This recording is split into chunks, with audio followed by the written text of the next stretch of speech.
Hello, everybody, and welcome to another edition of LFC Transfer Room's live stream. I'm Richie, and I'll be your host today. And before we start, a massive congratulations to the England under-21s who have just been crowned European champions. Big shout out to the goal scorer, Curtis Jones, who obviously meant, that deflected free kick. I'm sure he absolutely meant that. And a big shout out to Harvey Elliott, who is instrumental at times as well. I'm joined today by Charlie. How are you, Charlie? I'm very well, thank you. Yeah, good day. Barbecuing, seeing England win. That's right. Yeah, absolutely. Awesome. And Stephen, how are you? You okay? I'm good. A little bit torn as an Irishman watching England win, but happy that Harvey and Curtis won at the same time. You're very torn when you're an Irish fan watching English players. Yeah, I can imagine. And I shouldn't worry too much because there's probably a lot of Scousers there who are grinning through gritted teeth that perhaps England win as well. And Harmony, how are you? Yeah, I'm good. How you guys doing? Extremely well, thank you. Yeah, extremely well. Good. So we're going to get cracking. We've got a jam-packed show. It has been a bit of a slow news day, but we have managed to dig out a couple of things for you. Before we start, I'd like to say welcome to everybody else joining us on the stream. We've been really successful having lots of people join us. So make sure that you put your comments in and we'll address them as soon as we can. We're going to kick off with some transfer news, and this one is from Graham Bailey, who says that Liverpool have inquired about signing Federico Valverde from Real Madrid this summer, but their approach was immediately dismissed, with the midfielder also having no ambition to leave the Spanish capital and sees himself as a future captain of the club. Now, Fede Valverde has seen himself at times being pushed out of the team. He's not really found himself a nailed down cemented starting position. Sometimes plays on the right, sometimes plays in centre midfield. Charlie, thoughts on what Graham Bailey had to say, thoughts on Fede Valverde, and thoughts of whether it would fit Liverpool or not? Yeah, it's a really interesting one. If you asked me 2 weeks ago, I would have snapped everyone's hands off. I would have given him a liver. I would, done anything and everything just to try to get the player to come in. I think with Szoboszlai that's coming now, kind of playing a similar way, similar positions. I still think we need to kind of focus on other areas. It's an interesting one. I don't think the money should be spent on someone like Valverde, as good as he is. It would be interesting if we were able to try to get Tchouaméni, essentially. If there was a Real Madrid player that I could wish to have and do everything I could possibly do to try to get that player out, it would be Tchouaméni. Yeah, I mean, I think it's quite difficult, the fact that Fede himself doesn't want to leave. Stephen, same questions really to you regarding Fede Valverde. Yeah, it's not really surprising that he turned us down, considering we had this conversation yesterday in the stream as well of the topic of Tchouaméni came up, and one of the points that was raised is that it will depend on the player, and obviously Tchouaméni hasn't given that answer yet, but Valverde has. He would rather play less minutes in a Champions League competitive side in the hopes of getting future minutes than go to another team for a tier down in the European competitions, which is what the Europa is, let's be honest. It's as Charlie was saying, I'd with the Kylian Mbappe domino that's set to fall in the next couple of days, I'd imagine, rather than weeks, because I think PSG want him gone by next week if he hasn't signed anything or agreed anything. I know there was reports at the end of the month, but if it's by the end of next week, it's going to be madness on the transfer market once that goes, because they're going whoever, and it's not Real Madrid that PSG would sell to either. There was reports that came out, I believe Fabrizio Romano was saying that there was already a verbal agreement between Mbappe and Real Madrid that he would go to them on a free next summer. So Real Madrid, PSG are a little bit peeved off by that, so they're kind of like, we'll sell you to whoever we want, that kind of a way to make sure they don't lose him for nothing. If Tchouaméni was to become more available, I'd rather him. As Charlie was saying, Szoboszlai has landed in and he could do the same job, and we've already have him. I'd rather we spend the money on somebody like Tchouaméni, who's a little bit more defensive minded and could slot in between McAllister and Szoboszlai, really, to be honest with you. Yeah, I think whatever happens, it's going to be a difficult summer for Madrid to try to fund the Mbappe funds if it does happen. Jen, massive thank you for your super sticker today. As always, feeding the Liverpool transfer room. So thank you so much for that. We do really appreciate it, Jen. So thank you so much. Just on another topic as well, if you do enjoy the show, make sure to leave a like and subscribe as well to the channel whilst our platform grows. Harmony, Stephen said about Kylian Mbappe to Real Madrid. Now, Mbappe came out today and he said a few choice words about Paris Saint-Germain and about how more or less the club is pretty toxic. Do you think that spurs Madrid on this summer to A, sell players, to B, raise the funds for Mbappe? I don't think so, to be honest with you. I think if you can get the guy on a free, then why would you want to waste money and get rid of key players that provides depth to the squad? Because you're going to be playing, in the Champions League, and potentially you might even win it. And that depth can really help and give rest to key players in key stages in the season. Why would you want to do that?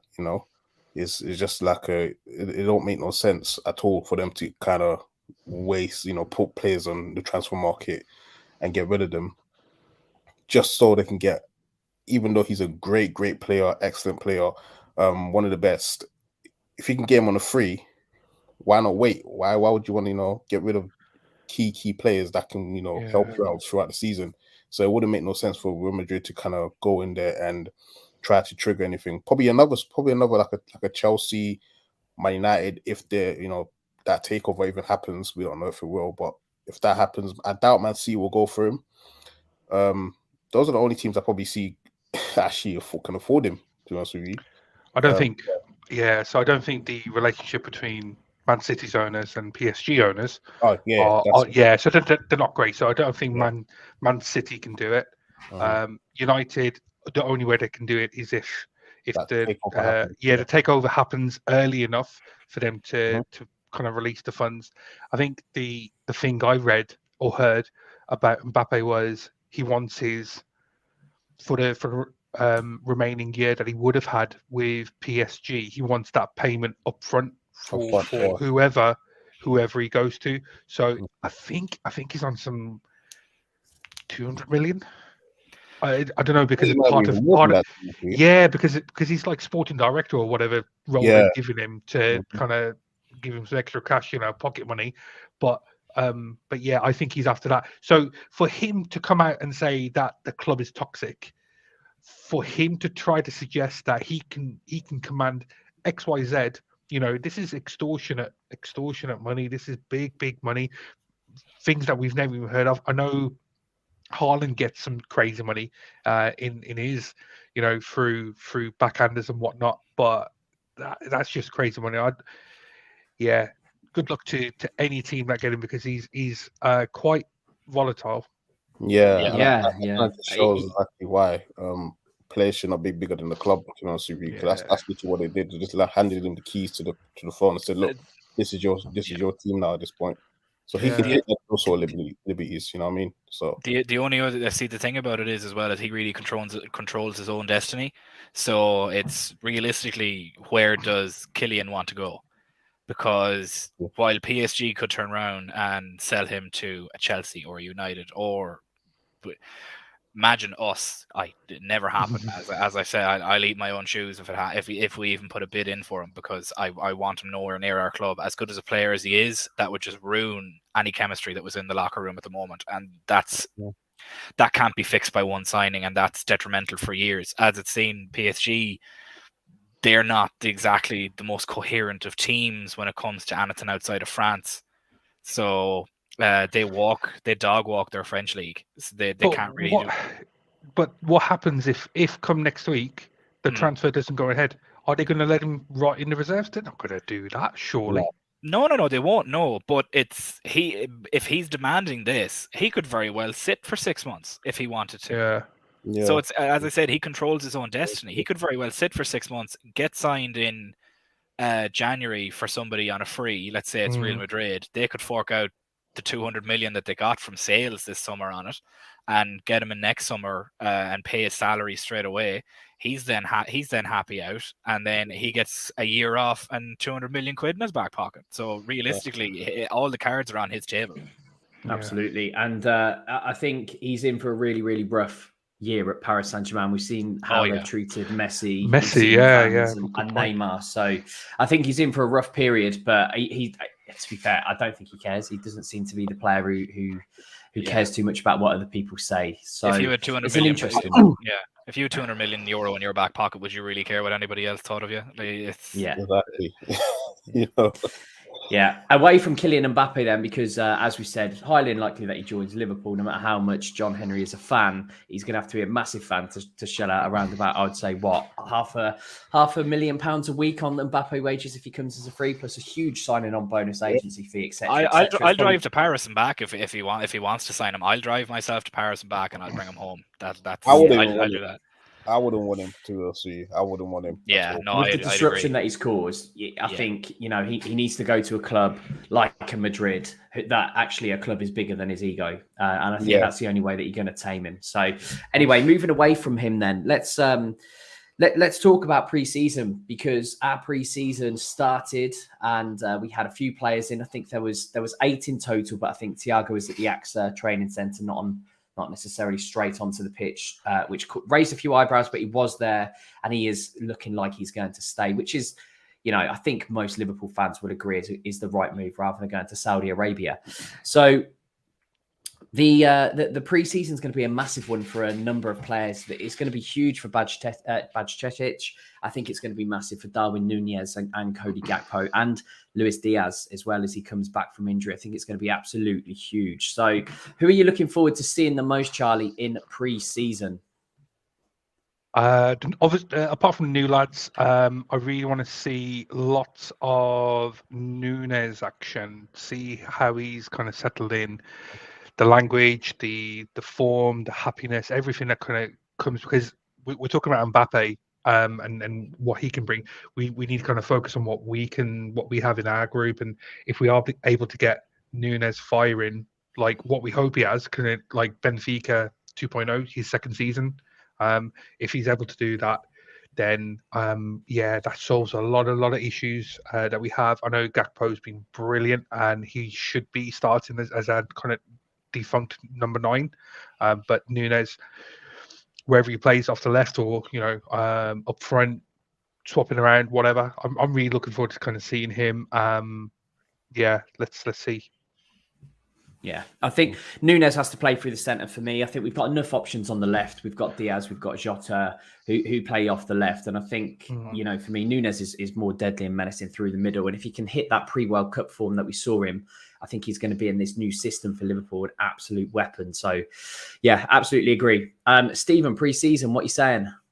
I'm very excited for both Stefan Bajcetic and Núñez. First of all, for Núñez, I said it sort of after the stream on Wednesday that, and all of the guys agreed with me, if we can unlock him and he hits even 50% of his chances, we're challenging for the league. And you can quote me on this at the end of the season.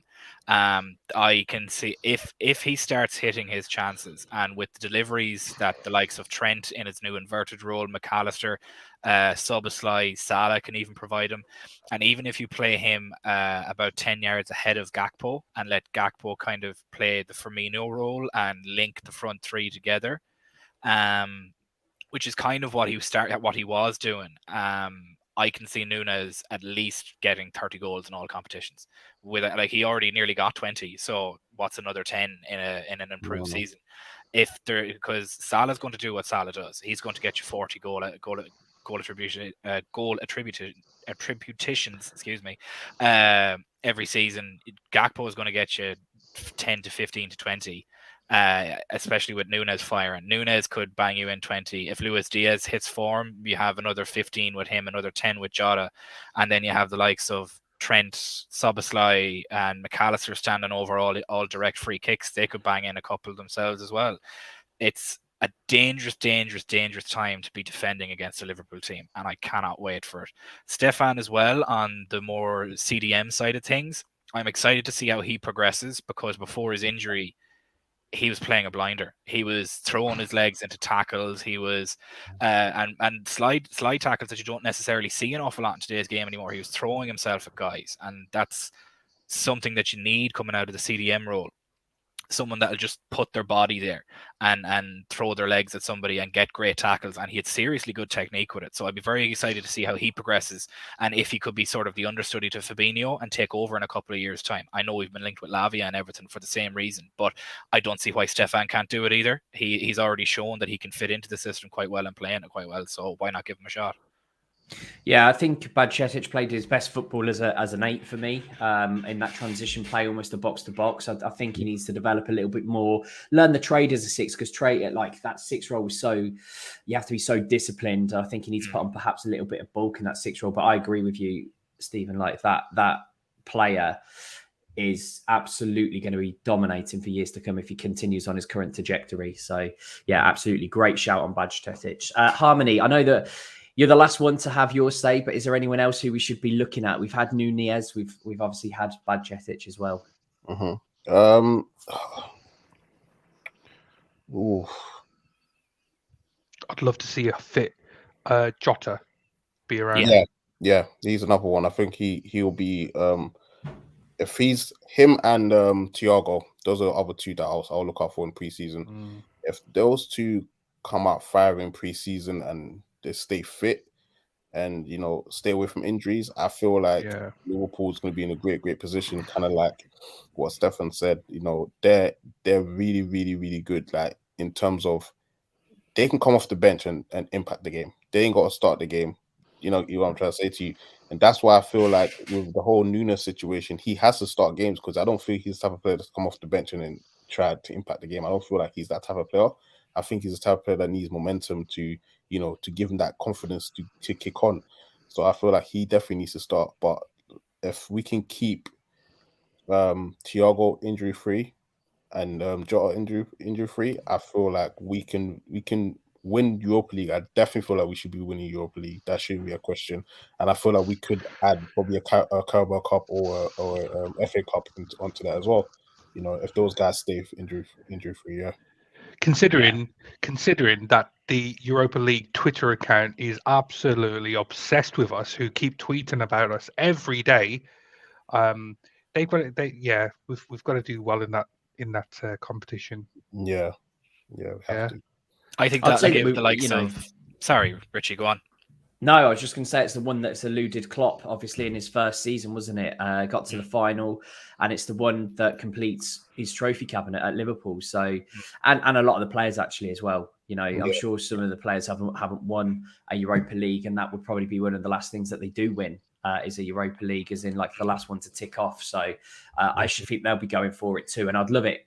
Listen, it's in Ireland, it's in Dublin. So we're all staying at Stephen's house. That's what we're doing. Exactly. I'll pull out every couch and every sofa that I can find. I'm very excited. Sorry, I was just going to say it's going to be so good for the likes of the fringe players. That's what I was just about to say too. Go on, over to you then. Yeah, no, I was going to agree with you there on that. That it's the likes of Stefan, the likes of with the new midfielders coming in, the likes of Harvey Elliott. Now he wasn't a fringe player last season, but I think he would be one. This not fringe, but bench, like spark plug, so to speak. For the amount of games that we will more than likely be playing between the Carabao Cup, the FA Cup, the Europa League, midweek games, Sunday games, only after 2 days rest, we need depth. And I think especially the group stage of these Europa League games, funnily enough, they're going to be perfect for Darwin Núñez as well, to regain a bit of confidence early on in the season. Because if he bangs in 3 or 4 goals in them group stages and unlocks himself, watch out. It's going to be beautiful. Yeah. Just one point from me. Last season saw us discover Stefan. I know, like in terms of us as fans, but the club actually kind of bought him, and we saw him, and he kind of developed himself into that first team, didn't he? I wonder who's going to be that next Stefan that's going to kind of introduce themselves to the first team and be taken forward and try to make a really good impact on what we're trying to achieve. I wonder if there is someone that we just don't know of as of yet. It'd be interesting to see Tyler Morton has obviously come back from his loan, whether he'd be kind of given a fair run, or would another loan kind of suit him? Who knows? But I'm really excited for that. That's an interesting one. What's that guy that we got from the Scottish League? What was his name again? The Ramsey. Doak. Calvin Doak, yeah. Oh, Ben Yeah, Doak. he Ramsey. I feel like if he's not going out alone, is he? He's gone back. He's gone out on loan. Calvin Ramsey has, but Ben Doak. Yeah. Okay. Ben Doak might be the next one though that does come through. Yeah. You can't see Salah starting too many minutes in the Europa League, and you know when he's come through and he has played limited minutes and played obviously, you know, last season. I think everyone's been raving about him. You see him regularly, so hopefully with him we'll see him as well in the Europa League. But that's a perfect chance, and yeah, we're not in the Champions League for the first time in many years. So let's embrace the Champions League. Let's embrace the Europa League and get into the Champions League by winning it that way, as well as finishing in the top 4. Yeah. I think that's what we should be doing. We saw West Ham embrace the Conference League, and look what happened. You know, look what happened to them. Look, it was phenomenal for West Ham to win that, and I'm sure that Liverpool fans would absolutely adore a Europa League victory, as well as a Premier League victory, obviously, as well, that we'll win this year, no doubt. This has been quite a popular question, actually. But before we get there are nearly 100 people in here, in this room right now. So thank you so much that we have your attention. Make sure that you leave a like on the stream and subscribe to the channel. Over 100 people now. There we go. So thank you very much for that. This one I wanted to bring up because this was the James Milner competition, the lactate test, where James Milner regularly won this to show off his fitness. I showed Helia's comments actually earlier about Rocky Marciano / Jordan Henderson looking trim, looking elite, looking like he's about 20 years old again. So really quick lactate test. Who do you think's the fittest in the squad now that James Milner has gone? I'm going to go to Harmony first because I've gone last to him last time. So you can have first dibs this time, Harmony. Who do you think's the fittest now? I think from the last couple of videos, or the couple of years that I've been watching, I think it's always been between him and Joey that are always last to kind of complete the tests. So I'm gonna give Joey the nod. Yeah, he was absolutely ripped as well. If you've not seen Liverpool Twitter and seen the pictures from the pre-season with his top off stand on a box, Christ me, he looks like Zeus. So yeah, Joey's a great shout. Yeah, great shout. Mr. Garrett, what were we saying? With his recent training at altitude, I would go Trent or Jordan Henderson. Jordan Henderson is obviously doing some massive cardio work with his boxing and everything. Trent training at altitude, that's what all the long distance runners do. So if he wins it, I wouldn't be surprised. But obviously with Joey as well, I wouldn't be shocked there either. But if Trent wins it, I wouldn't be surprised. Yeah, Trent's a really good one because it looks like he's going to be fitter than ever. And by that, I mean, I wonder if that has an impact on his new position. And I wonder if that has an impact on him having to do more running, perhaps, and keeping that stamina up. You would have thought, really, the way that Liverpool's wing-backs played, it would be that going up, down, up, down, up, down, which actually takes it out of him. But we'll see. So, yeah, Trent's a very, very good shout as well. Charlie? I was going to go Gomez, but let's go Robertson. He's always got a good pair of lungs on him, and he has. Yeah. Not bad shout. Yeah, absolutely. We've got shouts here from Obey Not Him, probably Mo Salah. We have Starwin in there as well, the only one at the club from last summer. So again, you know, there are lots and lots and lots and lots of shouts. But we'll see. I'm sure James Milner will pop by perhaps and give the award out that was so very famously his.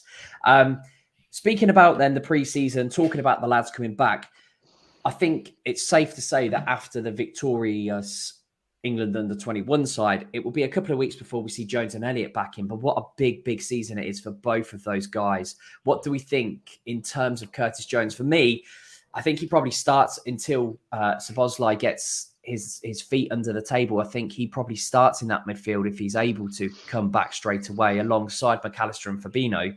Based on last season and based on the under-21 tournament, we've seen Klopp not rush players in. I think Szoboszlai might be one of those that he's not going to rush in. Stephen, what do we think about Curtis Jones and Harvey Elliott? Massive season for them, isn't it? Yeah, and I think something that's kind of feeding into the whole Trent moving into midfield. He's kind of, and we discussed this earlier in the week as well.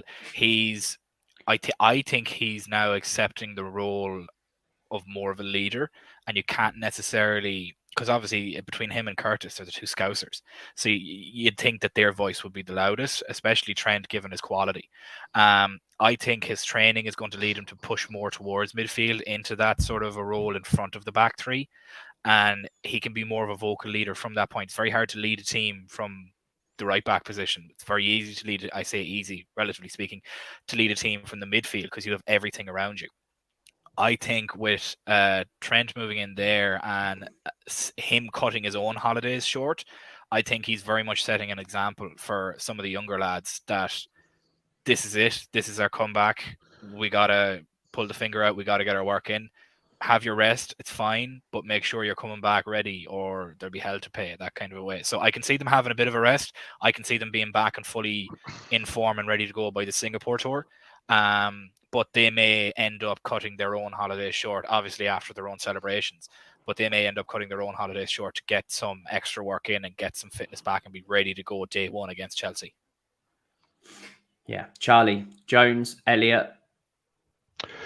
So, yeah, I agree with Stephen. I think I wouldn't be surprised that they cut their holiday short. I think they may be back within a week, 7 days rest at the advice of the doctors, whoever they are at the club, and the sports scientist, and probably Klopp as well, just to say, just enjoy the kind of the tournament win. I think it's massive. I think it's going to be really, really important for both players to try to eat their way into the starting 11 on regular basis. I still not absolutely 100% convinced that either can be a regular starter within this setup that we have, considering Trent will be playing that kind of double pivot with someone more defensive, so that's not going to be either of those two.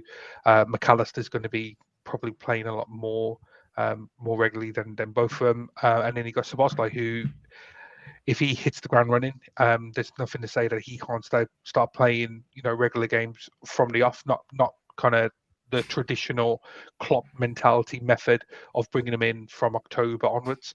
I just don't think we have that kind of capabilities to be able to hold on to players too far back. I think the type of players that they are, they can just kind of hit the ground running. That is the quality of those two players that have come in already. But of the two, I hold really high hopes for Curtis. I think Curtis has shown a lot of maturity in the last 10, 12 games of last season, and playing in a double pivot for England in a tournament. I know it's under 21s, but it's still tournament football. And winning the tournament, playing really, really fantastic football, really attractive football, something that we would like to kind of see in a Liverpool shirt. He's got the world at his feet at the moment. He's everything's kind of falling into place with Curtis. It's just whether he can continue to keep Klopp's eyes on him rather than be diverted and looking at other players. Get kind of start flirting with Szoboszlai or whoever else comes in. Whoever that is. It's going to be massive, but I'm really, really looking forward to seeing them. I think Jones is ahead in the pecking order of when it comes to between Jones and Elliott. I think absolutely, and rightfully so, because he finished the season so strongly. Harmony, Harvey Elliott. What is a Harvey Elliott? We have this discussion quite often, and it's always very, very difficult because we don't know really what Harvey Elliott is. Is he an 8? Is he a 10? Is he a winger? So, what is your impression on Harvey Elliott, and what does he have to do to try and get into this Liverpool team? My impression of Harvey Elliott is he's a great player. He's a young talent, very technically sound. He has a good shot on him, but I think what he does lack is kind of that he does have that work rate, but it's just his positioning sometimes could be off, and he gets caught. He can get caught out quite easily, and then he has to use so much more energy to try and get back into position. And then when we're attacking, he might not be able to have the legs again to try and get in certain positions, to help us on attack. So that is where I feel like he's kind of lacking. And I feel like Klopp doesn't know what to do with him, to be honest with you. It's kind of like with the he just left us. What's his name? How can I help him getting players? He just went to Germany. Damn. Naby. You talking about Naby? No. Youngster, we put him on loan. Oh, Carvalho. Yeah, kind of like Carvalho a little bit, because we just don't know what to do with him. I feel like he needs that kind of loan move that Carvalho got to kind of get regular football, and in an experienced team, probably playing Champions League football or Europa League football, just to kind of get his bearing into the game and kind of get a better understanding of what kind of player he wants to be and how can Klopp fit him into Liverpool. Because you playing him here and there, you're not going to get an idea or a picture of, okay, this is the type of player I have in my hand and this is how I can use him and this is how he's going to help the team and in defense and attack. You're not going to get that picture. He needs regular football, and I feel like he should have stayed on loan for another 2, at least, or 3 seasons, just to get that more experience in and learn his craft a little bit more. And that would have gave Klopp a better idea exactly how to use him and where to put him in the team. So yeah, that's my impression of him when it comes to Liverpool. Yeah, it is tricky. He does need the minutes to develop, but where he goes to get those minutes and what position he'll be in, it's a tricky one. But also, he's a quality player at the end of the day because start of last season he was one of Liverpool's mainstays. We perhaps would like to see more of an output in terms of goals and assists, but again, it's where he plays. So we'll see what happens with Elliott. I wish him nothing but the best because he's an absolutely genius of a player when he's got the ball at his feet. And it does feel like he just needs the minutes to build up, much like we saw with Jones after a run of games as well. But, Liverpool's midfield is a lot better than what it was last season. So where Elliott fits in is going to be very, very tricky. He reminds me an awful lot. Yeah, go on. Sorry, Charlie. No, I was just going to say really, really quickly, there's going to be loads of opportunities for him. We've got Carabao starts really, really quickly. I think because we weren't, I don't know if this is true, it just kind of popped in my head as just thinking about it. Do we go into an earlier round because we're not in the top 4 from last season? I don't know if that's actually true. But I know for certain Premier League clubs, they come in earlier than some of the ones that are playing Champions League football. That could be absolute rubbish, but but there's opportunities there from the Carabao. Got FA Cup, got the Europa League. That's 3 competitions that start from October, September. And so there's going to be opportunities for him to kind of find his feet, and he just takes a couple of good results to kind of go his way, and he starts in the Premier League game, and then from there, who knows? Yeah. Big season for both Jones and Elliott. Before we move on, just a reminder, there are over 130 people in this stream, so thank you so much for giving us your attention while we talk about the things that we love. Please do leave a comment, like, and subscribe as well to the channel. One midfielder who does not look destined at the moment for Liverpool is the heavily linked Khephren Thuram.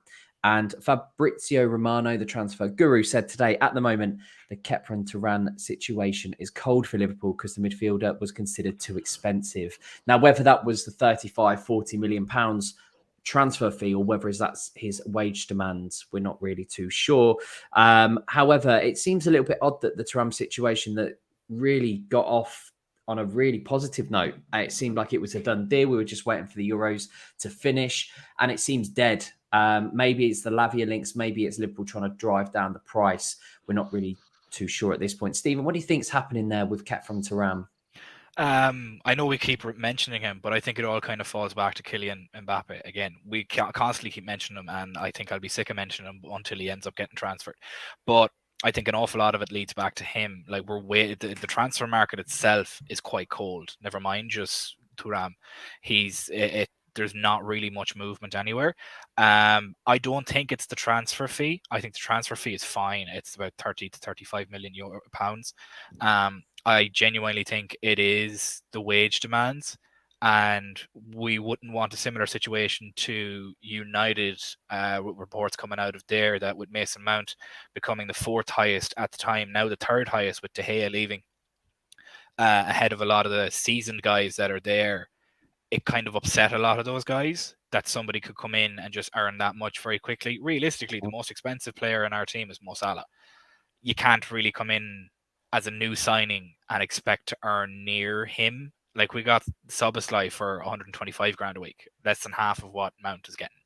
So realistically, if the wage demands are too much and he's demanding the sun, moon, and the stars from us, I don't mind letting him go, because that will only lead to problems in the locker room. It could be another Mbappe light situation where he's just not happy, and you're always you're trying to appease him, and then that turns other players away because he would be the leader. He would be leading a toxic environment there. Now, that's not to say anything that he could do that. It may not be that. We don't know. But if that is what's reported and it is what's true, that it is the wages, that's fine. If he doesn't want to play on a wage that we've offered him, that's fine. He can go and get a different wage elsewhere and play for a different team. We need to be cutthroat in this transfer window, and we need to either get players that want to play for us, or that we can convince to play for us, or if we can't do either of those, much like the Colwill situation, we've asked Chelsea twice and they've told us no. As good of a player as he is and fantastic as he was in that final today, we need to move on. There's no point in dilly-dallying around and waiting and spending time on transfers when we could have moved to other players that might have been a lesser option, but second or third on the rung, but we could have gotten them rather than sitting and waiting for the one, because last season we got hand-tied by Mbappe as well, and then signing his extension, and that allowed Tchouaméni to get away. So we really don't want to fall into that and upset people in the locker room by all of a sudden having some guy come in and earn nearly as much as what would have been our best player in the past 10 years with Mo Salah. So I'm not too upset if that's why he doesn't want to play for us, because we're not going to pay him enough. I think as well, Szoboszlai coming in, whether or not they are the like for like or similar players at all, I think that's probably actually helped Liverpool alleviate some pressure, not just from the fan base, obviously, but actually around Europe, because McAllister and Szoboszlai are two players that Liverpool absolutely needed, and they've got them. So they're not going to be hamstrung here at all, Liverpool, by paying outrageous fees. Harmony, do you think, though, the links to Romeo Lavia has perhaps called the interest of Thuram too? Do you think that's a result? Yeah, I think there's two reasons why that probably his transfer got impact. I think actually three. The Euros, because he was gone there, he went quite far. I think if he came out the Euros early, then I think would have probably got him. But because he went quite far with France, and I think it would have been quite tricky to pay the transfer, get the paperwork done, and get a medical done as well, while he can come back to Liverpool and then go back there. I think it would have been tricky. So I think that probably impacted it. The Szoboszlai situation, I think as soon as we got Szoboszlai, I had a feeling that transfer wasn't going to go through anymore. I just knew it, because I felt like that position was meant for him. Now we've got someone else there, and with a higher quality, I think I'll probably say with a higher ceiling, there's no point of us going out there and getting him. It would have made no sense. And also the Lavia situation, I think Klopp and sporting director actually looked at the situation and said, you know what, we need a DM more than we actually need another 8 or another 10. We need someone to be in that core to make sure that, if there's danger, he can sniff it out, or he can intercept it. And that is probably why we probably called it interest. Because I see a lot of people are saying that he can play DM. I don't see him as a DM. He's too forward thinking. He's too much of a guy that, if you put him DM, you're literally hampering his growth, because he has too much in his locker for him to just play in that one position like Fabinho. So I think that was probably another reason why we kind of called our interest and said, you know what, nah, we don't want him no more. Yeah, absolutely. And Charlie, the Lavia links, what are we thinking there? Because it looks as though Southampton want 50 million for him. Chelsea are currently tied up in Caicedo talks. Arsenal have just signed Declan Rice. So it looks like clubs are actually maybe looking elsewhere for Lavia. Does that force Southampton's hand and perhaps play into Liverpool's favour? Yeah, I think I said this the other day in the group. The fact that all these other teams have either gone for other targets, scoffed at the £50 million fee for Lavia, and Liverpool kind of distancing, kind of putting a little bit of cold water on that for now, because again the Mbappe domino effect may come into effect. With Tchouaméni maybe coming available or something along those lines. Yeah, I just feel that Lavia is possibly a backup for a backup if we don't get particular other targets. I agree with Jen. Just saying there, I do not think they will get 50 million for Lavia. Just it's not possible. Not for the type of player that he is, the age, the profile that he has. He fits for what we want to do, but he isn't the priority for me. I'd rather be using that kind of money for other players. Colwill has, I've kind of said on a few occasions now, I would love to see Colwill come to the club. I think he'd be absolutely massive. He'd be kind of that natural understudy for Virgil and be able to play in that left back position, coming to a 3. But yeah, it's just different priorities. For me, I'd rather go out and see what we can do in defence and leave Basetic to kind of thrive in that position. Fabinho hopefully comes back stronger. Henderson as well, looking like he's rocky again. So who knows? Just to ask, just kind of play devil advocate here. Do you think that we're waiting for this whole Mbappe situation to kind of blow up so we can get Tchouaméni? Because if let's just say that Madrid do need the money to get him this season and they don't want to wait until next season, do you think that they're probably just saying, Liverpool probably thinking, you know what, if they want to get Mbappe this season, they might have to sell Tchouaméni, they might have to sell the Valverdes. Do you think that Liverpool's probably having that kind of mindset and probably just holding out and looking at that situation? Yes and no. I think it's not us waiting for Tchouaméni or Valverde. It's us waiting for somebody that will go and pay 80, 90, 95 million euro for them and move off some of the more affordable and better options for ourselves. The likes of a Thuram or a Kone or a Colwill or an Inacio, or in defence, those two guys, or even Lavia, because I can guarantee you, realistically, who else needs those kind of midfielders at this very moment? There's not many teams that would need them. So for them, if Mbappe decides to go and he wants to go to Real to start the season, they're going to pay for him, and then they'll just sell the two lads. But then who they sell them to, they could very easily go to a Bayern, they could go to a Dortmund, they could go to a United if they have the money there. I think United have only £60 million left in there until the Onana deal goes through, if that is going through.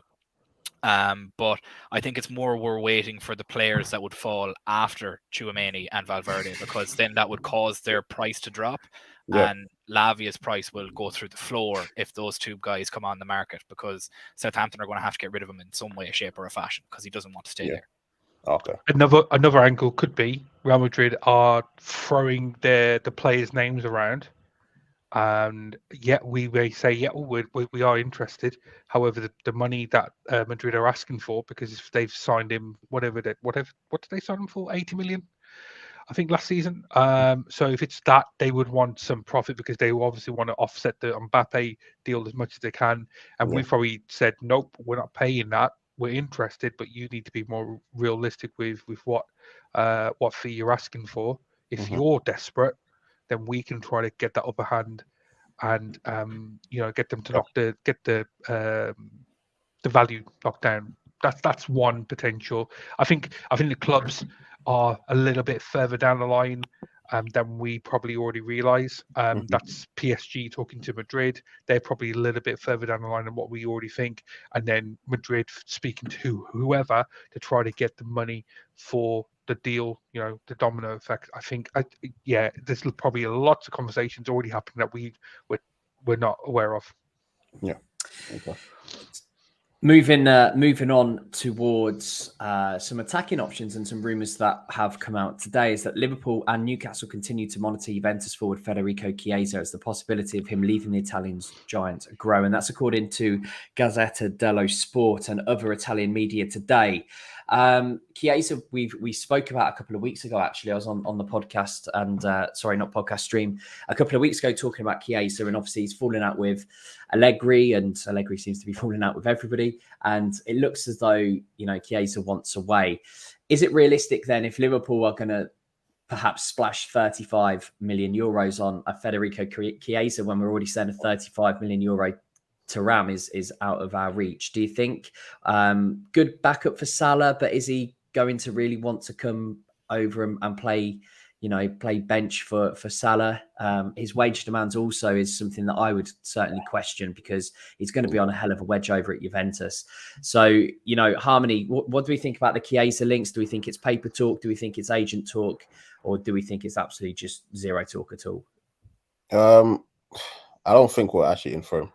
I think that, I think I said this last time I was on here. I said journalists are just attaching players to our club to kind of get the fans, excited and paying attention to them. We'll probably read a couple of the articles. I don't think we're in for him. We don't really need a player in that position yet because he's dominantly plays on the left hand side and really got so many players playing on the left. So, and he's not going to want to come in, like you said, to really play understudy to Salah, because if he comes, he's not going to play before Salah. He's not going to start ahead of Salah, and it wouldn't make sense for him personally. It wouldn't make sense for Liverpool financially wise. So I think the team that he could go for is Newcastle, because if he goes to Newcastle, he's a starter. There's no one that in Newcastle have that is better than him in that position, and he's a straight starter, and they can pay that fee as well because they got that money. So yeah, that is just a no-brainer for Newcastle. I can just see him going to Newcastle or probably staying at Juventus for another year. Maybe even Bayern, actually. No, maybe even Bayern. If Bayern probably goes in for him, that's another club that I can see him going to. Yeah, he had obviously a really bad injury with his knee, but he's certainly someone should definitely snap up at 35 million, because in that European Championships for Italy, which they ended up winning, he was their star player. I thought he was absolutely phenomenal. So he'll be a steal for anybody. Charlie, do you think that Liverpool need a Chiesa? Do you think that Liverpool perhaps at this moment in time need to prioritise somebody like a Chiesa fit? If somebody on the market is available at a good time, should Liverpool strike and go for them? Yeah, I absolutely not convinced with his injury record. Just having a look on transfer market and the number of games that he missed last season. Obviously, the season before last was the big knee injury, and that may have had kind of ongoing effects on what other issues that he's got going. I don't think he's a priority. I don't certainly think for 40 million quid, 35, if it's that we should be going for a top of player like that when we're so stacked in attacking options. I would rather see Ben Doak, Harvey Elliott, Cade Gordon, who's back, and we remember him and how well he played before his injury. I'd rather see those players be given a chance to kind of be understudy for Salah, and also Salah's injury record, touch wood, is brilliant. Don't go there, please. Yeah, let's let's move not. very quickly. Do not. No. And he looks after himself, doesn't he?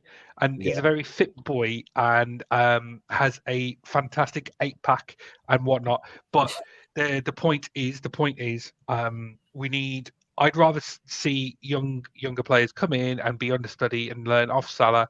Ben Doak really, really excites me. I think he's really, really good prospect, and we need to kind of remember what Cade Gordon did before his injury. Really, really good prospect there. I'd rather spend the money on other players, Colwill, and then Inacio for defence. Yeah, the only good thing, I suppose, with Inacio, well, not the only good thing, obviously, but one of the key things, I should say, is his release clause, I think, of around about 40, which we know that Liverpool like a release clause this summer, and it's half the price of what Chelsea apparently want for Colwill. So we'll see.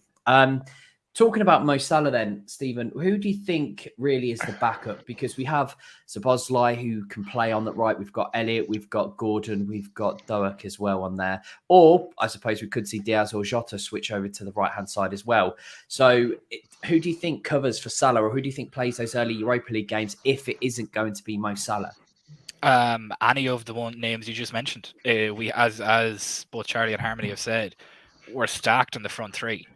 We didn't have a problem with our front three last season. The problem is that our midfield could not get them the ball.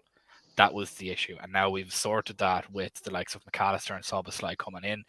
They'll be able to feed the front three. Now our next option is shoring up the defense and plugging some holes that were there, because the likes of an Inacio or Colwill, as much, Charlie, I know you love Colwill, and he played a blinder in this tournament, the under-21s. I genuinely think Chelsea need to be admitted to a mental asylum for wanting 80 million for him. To be perfectly honest, I think that's absolutely stupid money. When you can go and get a player that has a better resume and a longer resume in Inacio for 40 to 45 million euro, it's a no-brainer for me. If we're going saying and Thuram is too expensive, then why would we go and spend 80 million on Colwill, who was injured as well very recently too, for a couple of games. So it wasn't as if. Whereas you have Inacio who can just come in and he's a fantastic on the ball defender. He's a fantastic guy for playing out from the back and will be a perfect understudy for Van Dijk. I've said it numerous times already on the streams I've been on this week that I think he is our next Van Dijk. He's big, he's stocky, he can take control of the ball from and play it out from the back. He can run with the ball a bit like how Matip did out of the back four. He is the prototypical centre back that you're going to want, and he would be my dream signing for this summer. If we get him, I'm going to be over the moon. With Chiesa, I don't necessarily think we need him. We're stacked in the front three. We have starters and backups and then third options as well that can float between all three. As you mentioned, we've Diaz, we've Jota, we've Gakpo, we've Nunez, we've Ben Doak, we've Mo Salah, we've Harvey Elliott. That's how many I can't even, but 7 or 8 there that I've mentioned. That's two starting threes and 2 to cover then after it at minimum. So we have plenty for the Carabao, the FA Cup, the Europa League, everything like that as well. We do have plenty of cover. If Mo Salah needs to rest early on in the season, not a problem. Ben Doak can step in there. We've Diaz that can swap over. We've Szoboszlai that can overlap around there and play that side of it. We've Nunez that I can guarantee will probably end up playing in all 3 of those front 3 positions this season at some point or another. So we don't need attackers. We need an engine in midfield and we need depth in the back 4. That's essentially all we need. Get us 2 more signings.